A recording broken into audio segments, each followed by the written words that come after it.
Muy bien, Lourdes Lucía, el que ha tenido una ponencia dura, pero no apocalíptica, que ha empezado hablando de ese fascismo financiero, de las privatizaciones, incluso ha tenido muchas referencias internacionales a partir de 1971. Me ha recordado algunos de los libros de Naomi Klein, que está tocando en las sombras y analizando las sombras que están detrás de los poderes, incluso económicos y políticos. El caso es que de aquellos polvos vinieron estos lodos, y también me gusta el movimiento del reloj, porque nada nace de cero, nadie nace de cero, sino que hay un antes. La Ilustración francesa, la Revolución Francesa, Olympia de Gouges, hemos comentado que terminó con su cabeza en la guillotina, ¿no? Como suele ocurrir con los iluminados o los utópicos a lo largo del tiempo. La pregunta que hemos heredado, es decir, todos son temas para el debate, me parece, y también retomar la confianza en el 15M de Madrid, que nos ha pasado la perspectiva de estar mirando la pantalla a mirar un ser humano que está moviéndose, las dos cosas. Bueno, pues entonces tenemos temas para el debate, ¿no? Justamente por eso se escuchan voces que anuncian ya la apertura en España de un nuevo proceso, incluido el constituyente, y claro, es obligatorio mirar a los jóvenes, mirar a los jóvenes. Nino Torres, abogado, ejerciente en Oviedo en 2008 y secretario general de la Juventudes Socialistas. Es diputado desde mayo de 2012 en la Junta General del Principado de Asturias, desde abril de 2012. Y bueno, ahí tienen su blog, ninotorre.es. Tiene mucho que contarnos. Bienvenido, Nino, y adelante con tu propuesta. Pues muchas gracias. En primer lugar, agradecer a las personas organizadoras de los cursos de verano por que me hayáis brindado la oportunidad de participar hoy aquí en esta conferencia titulada Refundar la refundación de la democracia, un aspecto de debate que yo creo que es muy interesante. Y comienzo hablando del propio título de la mesa, Refundar la refundación, porque yo confieso que a mí no me gusta acompañar a la palabra democracia el término refundar. Y no es que no me guste, sino más bien diría que no me acaba de convencer, porque en sí misma la democracia conlleva una serie de valores que es necesario preservar, una serie de valores como es la justicia social, la libertad de expresión, la igualdad, la división de poderes o el derecho a votar y a ser votado, el sufragio universal. Es cierto que en los últimos tiempos pues, han aparecido movimientos y han aparecido voces que, como consecuencia de la crisis económica, pues que tienen un discurso de la antipolítica, y en muchas ocasiones también hay ese discurso de la antipolítica desde dentro de la política también, y un discurso pues que habla, que dice que en España hay 400.000 políticos electos o que el Senado cuesta al año 2 millones de euros. Y en España hay 400.000 políticos electos, no llega a 90.000, ni el Senado cuesta 2 millones de euros al año. Pero un discurso que reflexiona en definitiva acerca de la democracia actual, acerca de la utilidad o de cuál es la situación en estos momentos y por tanto que yo creo que es necesario que reflexionemos acerca de ello. Pero también un discurso que a mí me preocupa, porque cuando hablamos de reducir democracia o de reducir concejales, hablamos en definitiva de que si recortamos representantes públicos lo que vamos a tener es menos democracia y en un momento con una profunda incertidumbre, en un momento tan difícil, yo creo que la solución no pasa por reducir democracia. Y poner apellidos a la democracia consiste casi siempre en pervertirla en modelos como las democracias populares del llamado socialismo real o lo que en tiempos franquistas se llamaba democracia orgánica.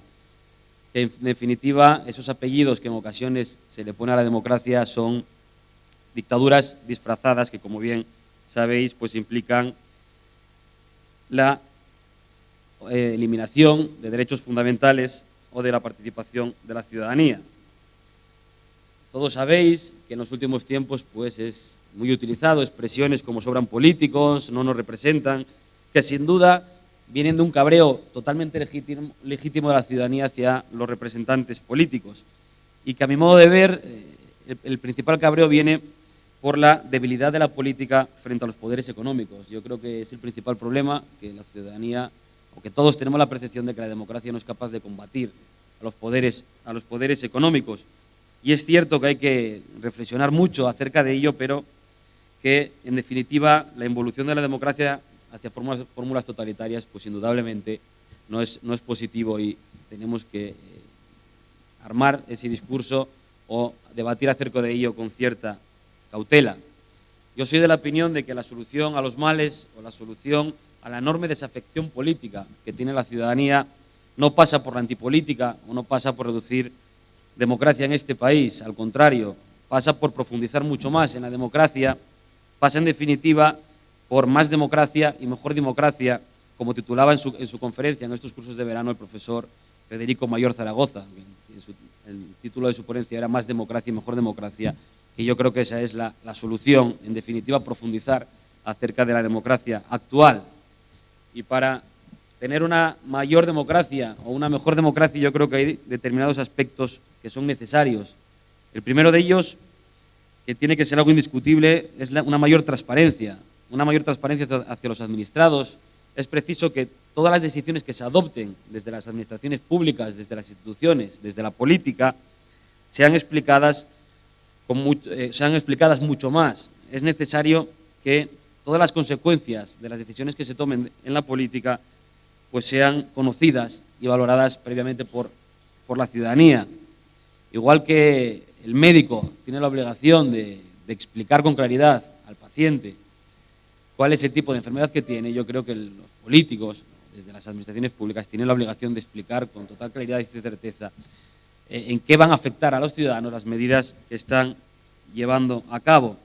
Y para avanzar en mayor transparencia, yo creo que es necesario hablar de nuevas tecnologías, hablar de redes sociales, hablar de Open Government y de todos estos aspectos que el nuevo contexto social en el que vivimos cada día cobran mayor importancia, tal y como comentaba antes Juan Luis Sánchez cuando hablaba de ello. Y hay ejemplos. Tenemos el proyecto Irekia, que puso en marcha el gobierno de Euskadi en estos 2 últimos años, el Lehendakari Patxi, que ha supuesto la mayor participación de la ciudadanía en la planificación de unos presupuestos, un proyecto en el que se le daba voz a la ciudadanía para poder opinar y para poder decidir a dónde quería que fuese destinado el dinero público. Ese ejemplo del proyecto Irekia creo que tiene que ser trasladable al resto de comunidades autónomas, de ayuntamientos, en definitiva, al resto de administraciones en este país.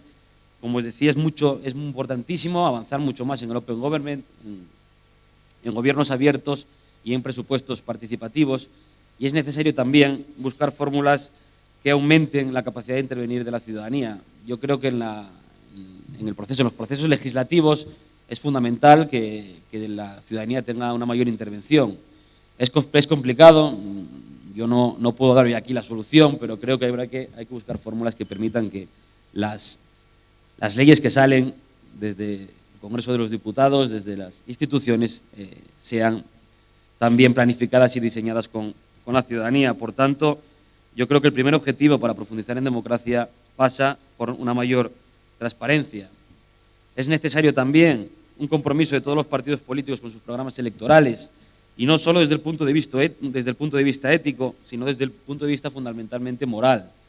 Yo creo que es totalmente necesario. Es inconcebible que un partido político, sea del color que sea, se presente a unas elecciones con un programa electoral, con un programa de gobierno, de qué quiere hacer. Hay miles de ciudadanos, cientos o decenas de ciudadanas que confían en ese partido porque tiene un proyecto, un programa que les parece convincente, y que cuando empieza a tomar decisiones y cuando empieza a gobernar, pues aplica un programa totalmente diferente al que se presentó. Eso no puede ocurrir en una democracia, y no puede ocurrir en una democracia tal y como yo al menos la concibo. Por tanto, yo entiendo que primer aspecto para fortalecer la democracia, una mayor transparencia, un avance en los presupuestos participativos, en el Open Government, en una mayor implicación de la ciudadanía en los procesos legislativos, y en segundo lugar, un compromiso claro de todas las fuerzas políticas de este país de que los programas electorales hay que cumplirlos y tiene que ser obligatorio independientemente de la situación o del contexto económico que haya, pero el programa electoral tiene que ser una premisa irrenunciable. Y ya voy a entrar en profundidad en un debate que es el que está ahora mismo en los medios de comunicación en los últimos meses y que todos hemos hablado, debatido y escuchado acerca de él, que es el de si sobran los políticos o si las instituciones, las administraciones públicas suponen un coste elevadísimo que no se puede permitir. Desde mi punto de vista, no sobran políticos, lo que sí sobran son duplicidades, y tendremos que abrir un debate acerca de las administraciones públicas, desde la administración local, pasando por la administración provincial, autonómica y estatal. y tendremos que hablar de si tiene utilidad práctica o no el Senado, de si tiene algún tipo de función el Senado, de si sirve realmente para algo hoy en día el Senado. Tendremos que hablar de la convivencia entre los ayuntamientos y las diputaciones provinciales, o más bien, diría, entre las comarcas y las diputaciones provinciales, y por tanto tendremos que buscar fórmulas que eliminen esas duplicidades, que es verdad que existen y que evidentemente generan gastos innecesarios y una mayor burocracia que en definitiva supone un perjuicio para la ciudadanía. Pero yo no creo realmente, y así lo digo, que lo que sobren sean políticos, no lo creo. Y cuando escucho estas semanas hablar del recorte del número de concejales, de la propuesta que hay desde el Gobierno de España de reducir más de un 30%, un 31% el número de concejales en este país, creo que hay que hablar de ello y que hay que poner encima de la mesa los datos. A veces la frialdad de las estadísticas o la frialdad de los números está, no sé si está por encima, pero a veces manda más casi que la palabra. Y en relación a este aspecto, la explicación que se da es obvia, es la crisis, y es que el elevado número de concejales en este país supone un coste que no se puede permitir. Pues en este país hay un total de municipios de 8.116, de los cuales solo 399 son mayores de 20.000 habitantes. Es decir, solo el 4,91% de los municipios de este país son mayores de 20.000. El resto son menores de 20.000. O sea, de 8.116 municipios que hay en este país, 7.717 son menores de 20.000, lo que supone un 95,09%. El 95% de los municipios en este país son menores de 20.000 habitantes y el 60% de los municipios de este país son menores de 1.000 habitantes. Y en los municipios menores de 1.000 habitantes, por regla general, y yo casi diría que en su totalidad, ningún alcalde ni ningún concejal cobra un sueldo por la labor política que realiza. Y en los municipios de 20.000, menores de 20.000, que no llega al 20% del total, no toda la corporación municipal ni todos los concejales tienen un sueldo y cobran por ella. Al contrario, son ciudadanos del color político que sean, con la ideología que tengan, todos ellos yo creo que se merecen un reconocimiento.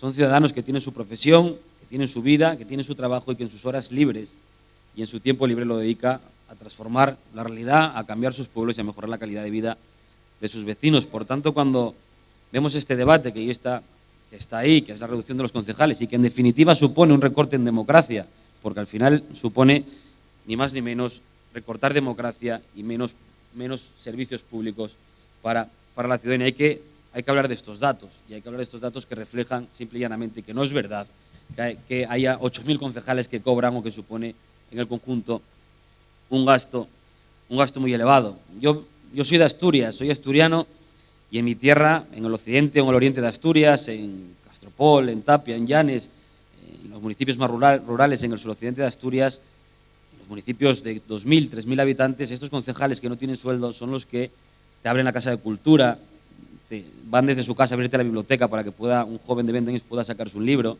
o te abren el pabellón municipal, el polideportivo, para que puedas hacer deporte. Son la gente que hace que en los pueblos y en las zonas rurales la ciudadanía que vive en esos territorios tenga la misma calidad de vida y las mismas oportunidades que la gente que vive en los grandes núcleos urbanos. Por tanto, reducir a esos concejales, a esa gente que no cobra, o que, si me apuráis, cobra 15 euros por comisión y 30 por pleno, hay 2 plenos al mes y 3 comisiones, echar las cuentas, ¿no? Que no vive de ello. Reducir ese número de concejales significa reducir drásticamente los derechos de la ciudadanía y la calidad de vida, ¿no? Por tanto, vuelvo al principio, no sobran políticos, hay que plantearse de verdad las duplicidades, el papel de las administraciones públicas, el papel del Senado, el papel de las diputaciones provinciales y abrir un debate sereno y serio sobre la administración territorial del Estado.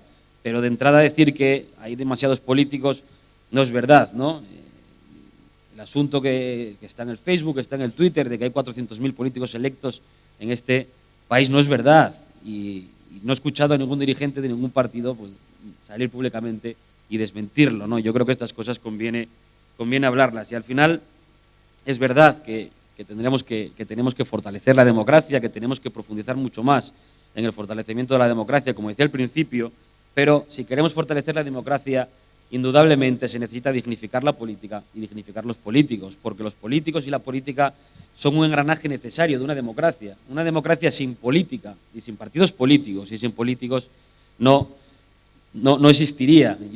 Yo creo que es algo que todos conocemos, ¿no? Los datos dicen que el 85% de la ciudadanía tiene claro que los partidos políticos y la política es un pilar elemental dentro de una democracia, pero sin embargo solo el 55% de la ciudadanía se siente identificada con los partidos, ¿no? Por tanto, el problema está en el papel que juegan los partidos políticos, pero no en la política en sí, ¿no? Yo creo que, como os decía, que al final, si queremos que no se vea reducida la democracia, si queremos que no se ataque a la democracia y que se está atacando y que lamentablemente en estos últimos meses el gobierno actual pues, está atacando y tiene un objetivo claro, que es reducir democracia, como históricamente la ideología que representa no solo en España, sino en el conjunto de los países europeos siempre ha hecho. Si queremos que esto no ocurra, tenemos que introducir en la percepción colectiva de la ciudadanía la importancia de la política y de los políticos, porque, como decía antes, son un engranaje fundamental dentro de una democracia. Y para fortalecer la democracia yo creo que hay otro aspecto que es fundamental, que es que desde mi punto de vista son fundamentales acuerdos en determinadas leyes. Ya sé que hoy en día parece casi utópico que haya grandes acuerdos en determinadas leyes, pero yo estoy seguro, tengo la convicción de que se necesita que en determinados aspectos, en educación, en sanidad, en justicia, en el Estatuto de los Trabajadores, etcétera, haya acuerdos, porque si no los hay, porque lo que no puede ser es que cada vez que hay un cambio de gobierno en este país, cada vez que llega un gobierno nuevo, se modifiquen leyes que afectan de una manera clarísima a la vida de los ciudadanos y se cambien leyes fundamentales en materia educativa, sanitaria, de justicia, pues cada 8 o 12 años, porque estos cambios solo conducen a generar incertidumbres, desasosiego y malestar entre los profesionales y el conjunto de los ciudadanos.